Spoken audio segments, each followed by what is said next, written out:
Ya, pemirsa sudah bergabung bersama kami di studio TV One, Profesor Andi Asrun, Guru Besar di Universitas Pakuan Bogor. Selamat siang, Prof. Selamat siang. Prof, kita bahas sedikit ya tadi mengenai KPU yang menyatakan bahwa ini mungkin materi muatan dari pemohon dikatakan oleh KPU ini bukan materi yang seharusnya diputus di MK, maka pemohon seharusnya ditolak oleh MK. Anda melihatnya seperti apa ini? Saya sepakat ya, karena kalau saya lihat dari petitumnya mereka ini ya 01, 03 itu kacau sekali ya. Ya terutama ini 01 ya, minta diskualifikasi, MK tidak bisa diskualifikasi.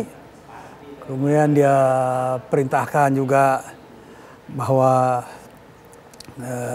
presiden tidak boleh cawe-cawe, tidak boleh pakai APBN untuk pegang pemilu. Saya kira itu di luar dari ranahnya MK ya. Jadi perdebatan atau pemeriksaan perkara di MK itu hanya terkait dengan hasil, ya, perolehan hasil. Ya, sebagaimana ditentukan diatur dalam pasal 474 Undang-Undang Pemilu. Kalau soal proses itu harusnya di Bawaslu, ya.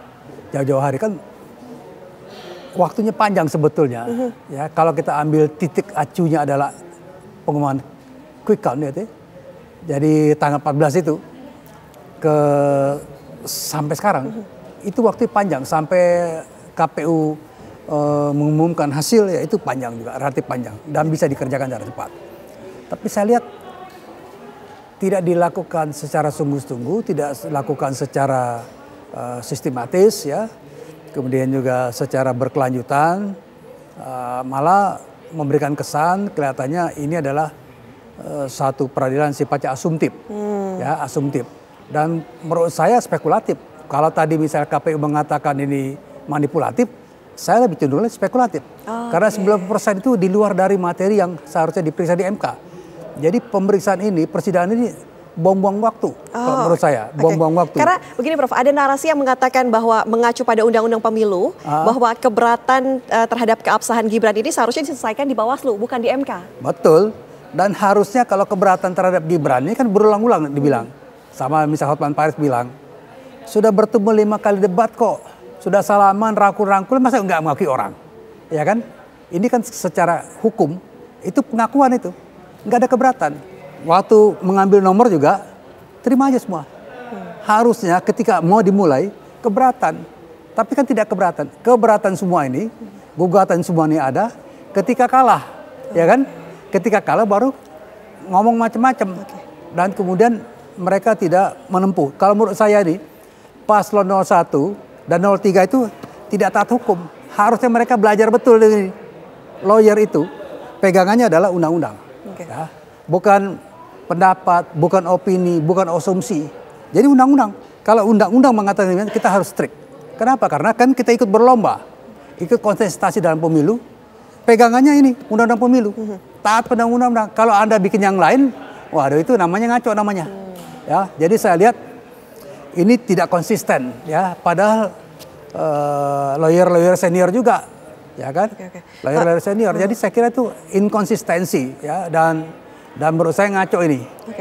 Artinya Prof, kalau yang bisa dimasuki di ranah persidangan di Mahkamah Konstitusi itu di bagian mana dari petitum yang kemudian dalil-dalil yang sudah dibacakan oleh 01 dan juga 03? Dia harus buktikan ada sesuatu dengan perolehan suara, ya. Misalnya ya, di beberapa TPS katakanlah ada angka tertentu. Kemudian ya ketika dicoret-coret di papan plano, itu ada yang keliru. Itu baru bisa dikoreksi.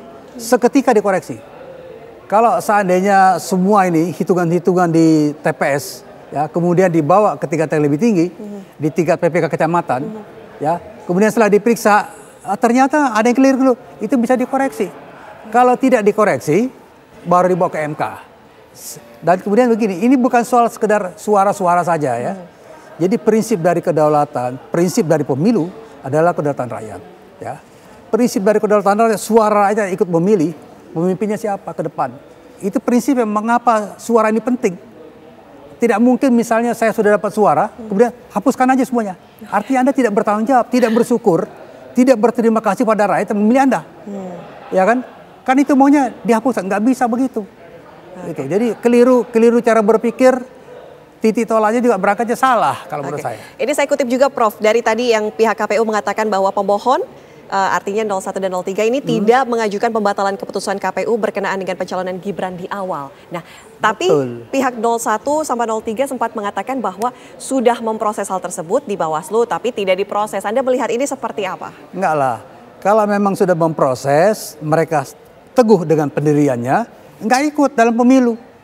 Enggak ikut di dalam debat. Ngapain debat dengan orang yang mereka tidak akui?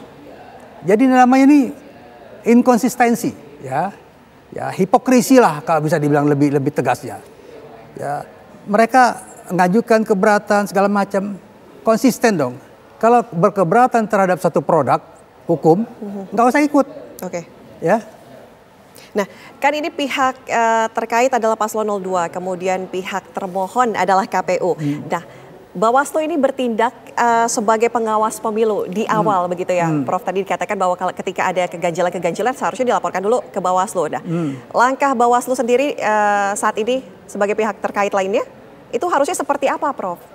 Kalau menurut saya di dalam persidangan ini Bawaslu harus membawa semua putusan yang telah dikerjakan, ya. Bawaslu di provinsi semua dikerjakan. Bawaslu yang di tingkat pusat mereka bawa juga suratnya. Sehingga nyata ini bahwa Bawaslu bekerja bukan tidur, ya kan? Dan tuduhan bahwa Bawaslu itu inkompeten, tidak efektif segala macam. Buat saya itu tuduhan-tuduhan palsu, tuduhan-tuduhan tidak punya dasar, ya, tuduhan-tuduhan yang menurut saya tidak perlu disampaikan. Ya kan, kalau kita percaya pada sistem, kita ikut dalam sistem ini, ya kan? Kan semuanya melakukan pengaduan ke Bawaslu, ya, 01, 02, 03, semua proses. Kemudian harus terima ini kondisinya, ya kan? Jadi sekali lagi kalau ingin melakukan protes sejak awal, ya kan? Mereka katakan Gibran tidak sah sebagai wakil presiden, ya kan? Calon wakil presiden, ya karena putusan MK misalnya. Padahal putusan MK itu sudah diperkuat oleh putusan MK yang lain. Jadi putusan 90 diperkuat oleh putusan 141. Selesai urusannya di situ. Dan kemudian ketika dilakukan acara demi acara, tahapan demi tahapan oleh KPU, mereka harusnya bicara di situ, ya.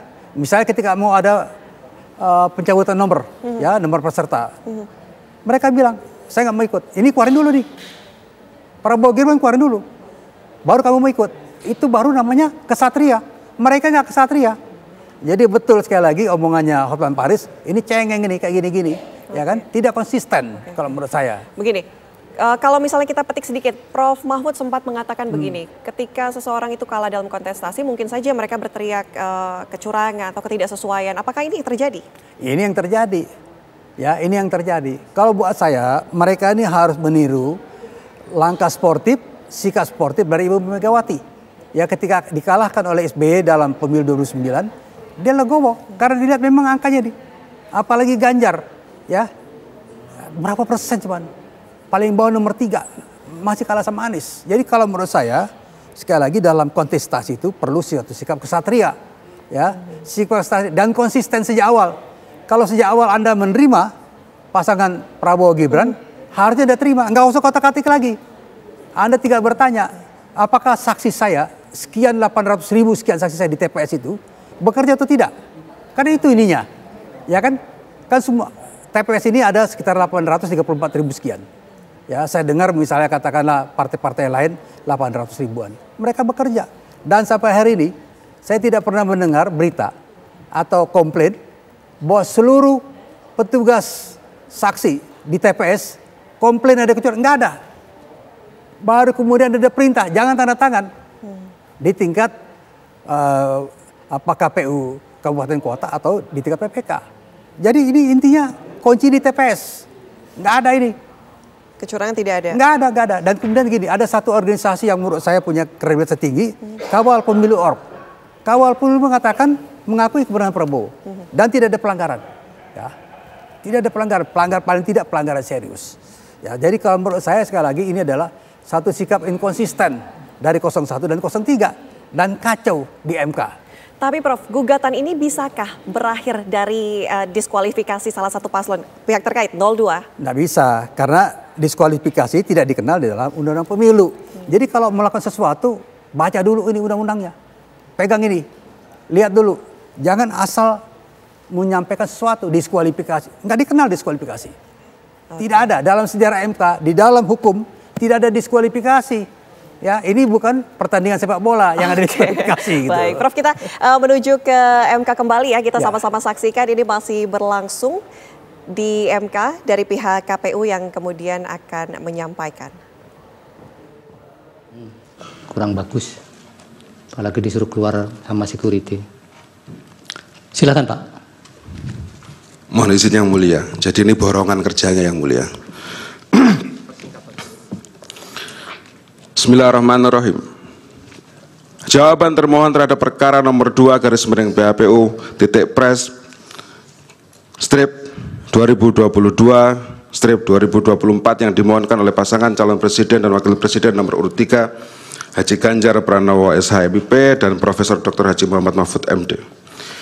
Yang mulia Ketua Mahkamah Konstitusi Republik Indonesia dan hormat, bersama ini kami Hasyim Asyari SH MSc PSD, Ketua Komisi Pemilihan Umum Republik Indonesia, bertindak untuk dan atas nama Komisi Pemilihan Umum berdasarkan surat kuasa khusus nomor 45 garis miring PY titik 01.1 strip SU garis miring 07 garis miring 2014 tanggal 26 Maret 2024 yang dalam perkara ini memberikan kuasa khusus kepada Muhammad Afifuddin dan seterusnya.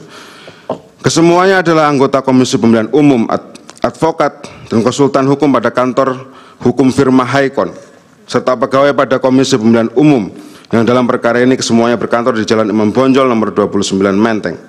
Baik sendiri-sendiri maupun bersama-sama bertindak untuk dan atas nama pemberi kuasa selanjutnya disebut sebagai termohon, dalam hal ini menyampaikan jawaban termohon dalam perkara nomor 2 garis miring PHPU titik pres garis miring 22 Romawi garis miring 2024 yang diajukan oleh pasangan calon presiden dan wakil presiden dalam pemilu tahun 2024 nomor urut 3 sebagai berikut. Bisa dalam eksepsi ke halaman 11 Pak. Bapak tidak buat ringkasan, jadi kami bisa membantu untuk mendraft dan keterangan Bapak. Langsung halaman 11 yang mulia. Siap yang mulia. Angka 2 itu. Ini juga membantu kami yang mulia karena puasa-puasa juga biar lebih cepat. Angka 2. Tidak sinkronnya antara bagian posita dan petitum permohonan. Bahwa bagian posita permohonan pemohon akuo sebagian besar adalah klaim pemohon mengenai pelanggaran dan kecurangan dalam proses pemilu 2024. Bahwa apabila bagian posita permohonan tersebut dikaitkan dengan bagian petitum permohonan, maka nyata-nyata terdapat ketidaksinkronan yang diuraikan sebagai berikut. Posita permohonan pemohon mendalilkan adanya pelanggaran dan kecurangan yang bersifat TSM dalam proses pemilu 2024 antara lain berupa abuse of power yang terkoordinasi. Ini model baru yang mulia, jadi selain TSM ada APT namanya sekarang, abuse of power yang terkoordinasi. Yang didalilkan antara lain dilakukan oleh Presiden, bahwa dalam permohonan pemohon sebagian besar berisi uraian yang berkaitan dengan pelanggaran dan atau kecurangan yang dilakukan oleh Presiden dan jajarannya. Namun fakta hukumnya Presiden bukanlah peserta pemilu dan bukan pula pihak yang berperkara dalam sengketa PHPU akuo, sehingga argumentasi permohonan pemohon baik yang termuat dalam posita maupun petitum permohonan menjadi tidak tepat disampaikan dalam sengketa PHPU ini dan salah sasaran, karena hal tersebut tidak berkaitan dengan termohon, sehingga hal tersebut menjadikan tidak sinkronnya posita dengan petitum pemohon yang pendiskualifikasinya salah satu paslon presiden dan wakil presiden sebagai berikut. Dianggap dibacakan yang mulia. Nomor 4, posita permohonan pemohon mendalilkan adanya pelanggaran dan kecurangan yang bersifat terstruktur sistematis.